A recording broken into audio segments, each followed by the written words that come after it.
Sur Ryugu, l'absence de régolithes est quelque chose de très surprenant. Mais il y a encore des inconnus. On voit énormément de rochers, de galets, enfin de tailles très diverses, jusqu'à plusieurs dizaines de mètres. La question c'est est-ce que ces rochers sont durs ou est-ce qu'ils sont mous, est-ce que c'est friable? Euh, le comportement de mascotte au moment du rebond, euh, puisqu'il a été largué depuis 50 mètres d'altitude, ensuite il a rebondi naturellement, La vitesse de descente très faible, très 15 faible. cm par seconde, D'accord, pour ok. éviter la vitesse de libération. Oui, Donc oui, il ne faut pas qu'au premier rebond on ils parte repartent dans le milieu dans le centre. interplanétaire. Oui. Donc on fait en sorte d'avoir une vitesse à l'atterrissage extrêmement faible, mais néanmoins ça rebondit, parce que la gravité est extrêmement faible aussi. Donc, donc aujourd'hui, on n'a pas encore beaucoup de résultats, mais on a beaucoup de surprises sur Ryugu. Et la mission consiste en un retour d'échantillons. Donc il s'agit de prélever des échantillons de Ryugu sur un astéroïde qui est de type C, C pour carboné, et qui est considéré comme bien plus primitif que Itokawa, qui était la cible antérieure, qui était de type S pour stone, c'est-à-dire pierreux.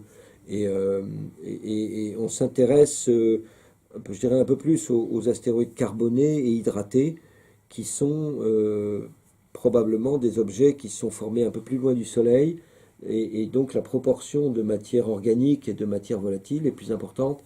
Et ça nous intéresse beaucoup pour voilà, l'étude de la formation du système solaire, encore une fois. Euh, ben voilà, je crois que je vais m'arrêter là Oui. pour cette émission. Lorsque vous avez commencé au sein du CNES, en tant que responsable projet du système solaire, quels étaient les défis à relever et aujourd'hui, quels sont-ils? Alors, quand je suis arrivé au CNES, c'était il y a fort longtemps, mais par exemple, on démarrait une mission avec les Russes qui s'appelait Mars 96. Donc j'ai beaucoup été à Moscou à l'époque. Euh, une mission qui a été lancée en 1996, comme son nom l'indique, et qui malheureusement a échoué parce que le lanceur Proton n'a pas fonctionné correctement. Et la sonde est retombée quelque part dans le Pacifique. Donc ça, c'est toujours très décevant de travailler beaucoup pour rien, parce que finalement, c'est un peu ce qui s'est passé. En, en parallèle et assez rapidement, au début des années 90, il a fallu définir notre contribution à une mission que vous connaissez bien, qui s'appelle Cassini-Huygens, d'exploration de Saturne. Donc voilà, c'est une mission qui a eu 25 ans de vie entre le tout début dans les années 90 et la fin en 2017. Et ça, c'est une très très grande réussite. Euh, on a une communauté scientifique française très impliquée dans cette mission, sur à peu près tous les instruments de l'orbiteur Cassini. Et ces scientifiques publient beaucoup de résultats intéressants sur Titan, sur Encelade, sur les anneaux, sur la question de l'âge des anneaux, qui est une question intéressante, sur l'épaisseur des anneaux, sur euh, par exemple, il y a une anomalie sur Saturne, c'est que Saturne, sur les planètes géantes, le seul moyen de mesurer la vitesse de rotation d'une planète géante, ça consiste à mesurer son champ magnétique pour, euh, pour, pour arriver à savoir comment le cœur tourne. Et dans le cas de Saturne, il y a une anomalie, c'est-à-dire que les mesures qui ont été faites par Voyager ne correspondent pas aux mesures qui sont faites par Cassini. Donc il y a un écart de quelques minutes qui est incompréhensible. On n'imagine pas que Cassini tourne plus ou moins vite que dans les années 80. Donc voilà, il y a des mystères qui demeurent, mais concernant aujourd'hui le système de Saturne, la formation des lunes régulières qui sont dans le plan des anneaux, il y a eu tout un travail très très intéressant fait par des scientifiques français qui ont montré que ces lunes sont formées à partir des anneaux. Euh, et donc on a une bien meilleure compréhension de cette planète géante depuis cette mission. Ça c'est, en gros, ça a été un travail important pour moi. Et Le temps accordé par les scientifiques sur un projet d'une sonde, c'est quoi l'équivalent de 15 à 20 ans? Euh, alors, je dirais que dans les missions planétaires lointaines, comme Rosetta ou Cassini, on a la croisière. Et la croisière est malheureusement très longue, 10 ans pour Rosetta, 7 ans pour Cassini. Euh, donc il faut rajouter cette durée à la durée de fabrication de la sonde et des instruments, qui est elle-même de l'ordre de 7 ans, par exemple. Pour Cassini, on a démarré en 90 et on a décollé en 97. Rosetta, ça a été un peu plus long parce qu'il y a eu un report de lancement d'1 an. Mais bon, l'ordre de grandeur est à peu près le même. Et cette croisière, il faut être patient. Et pour Rosetta, il a fallu attendre 10 ans. Et, et après, la mission elle-même, Rosetta, a duré 2 années seulement. Donc, la réponse, c'est que Cassini et Rosetta, c'est des projets qui ont duré plus de 20 ans, voire 25 ans dans le cas de Cassini.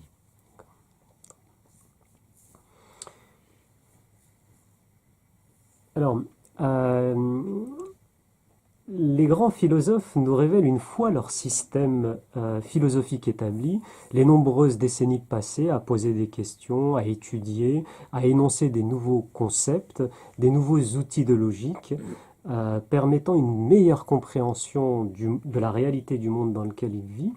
Ils nous disent symboliquement, ils disent à leurs étudiants ou à leurs disciples, une fois que vous arrivez à ce stade-là, eh ben, prenez vos livres et jetez-les. Vous avez affaire, en fait, à un nouveau monde, à d'autres mondes dont vous participerez à la compréhension.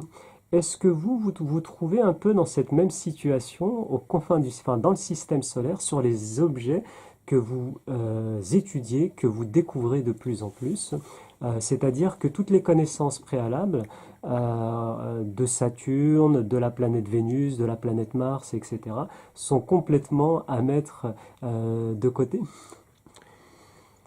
Je dirais que le point de vue de ces philosophes, qui sont parfois des philosophes très anciens, se comprend très bien dans la mesure où l'astrophysique notamment a vécu sous le dogme d'Aristote et de Platon, de l'héliocentrisme, et effectivement, Giordano Bruno a été brûlé parce qu'il pensait que nous étions qu'une petite planète tournant autour d'une étoile qui s'appelait le Soleil.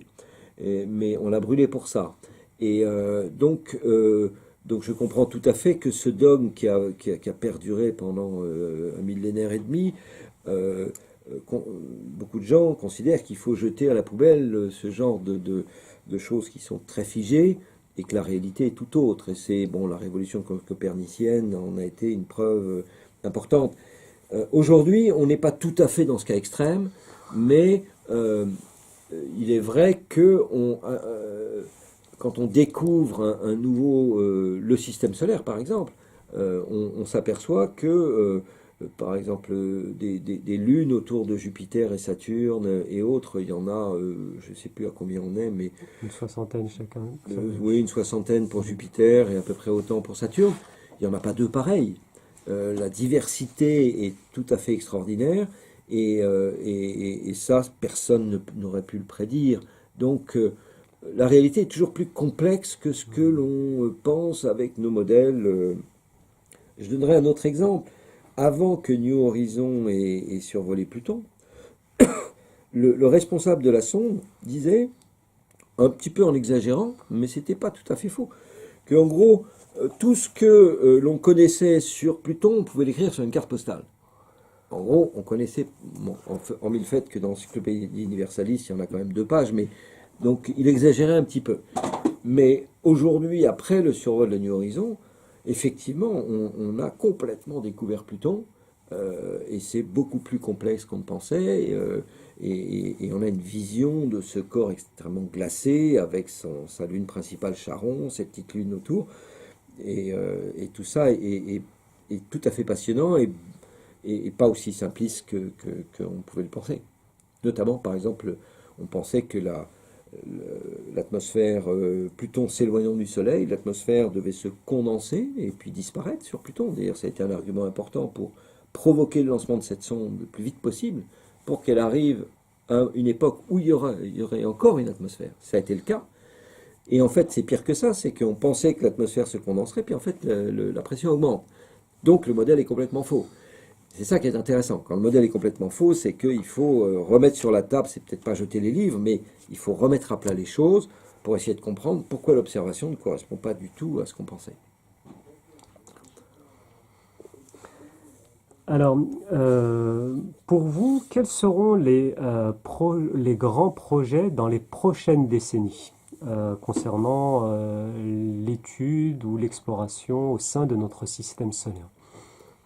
Alors, l'exploration du système solaire, c'est une stratégie un peu universelle qui passe d'abord par des missions simples, des missions de survol comme Voyager, et ensuite on se met en orbite, et puis ensuite on va aller se poser à la surface, comme Huygens s'est posé sur Titan, et ensuite on va faire un retour d'échantillon. Voilà, c'est ça les quatre étapes clés qui sont de difficulté croissante. Donc les survols, on les a tous faits. Avec Pluton, on a clos un premier chapitre de l'exploration du système solaire.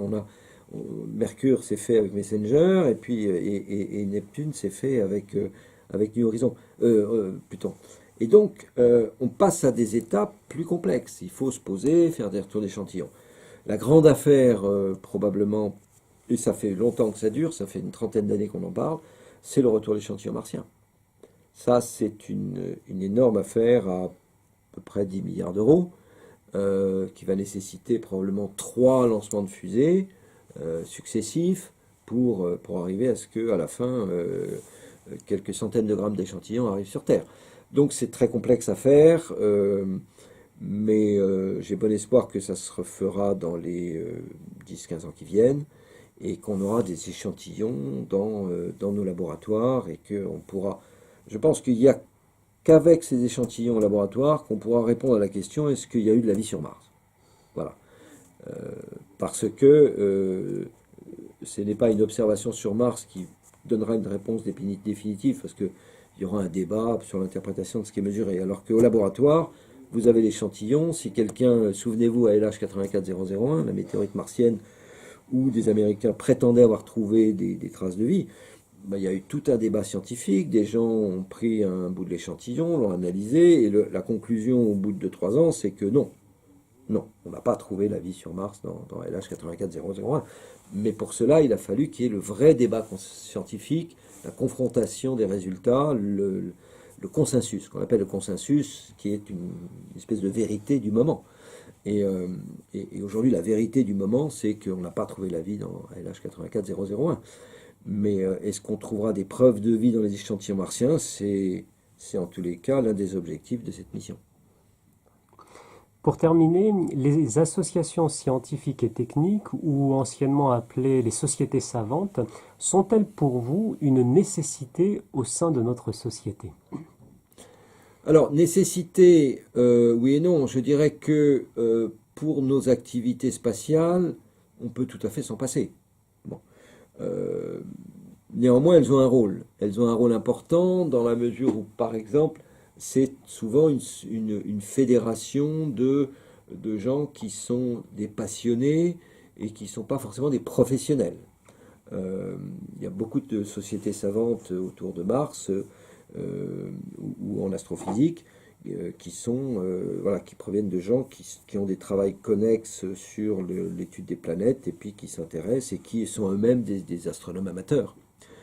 Donc ça fédère et ça permet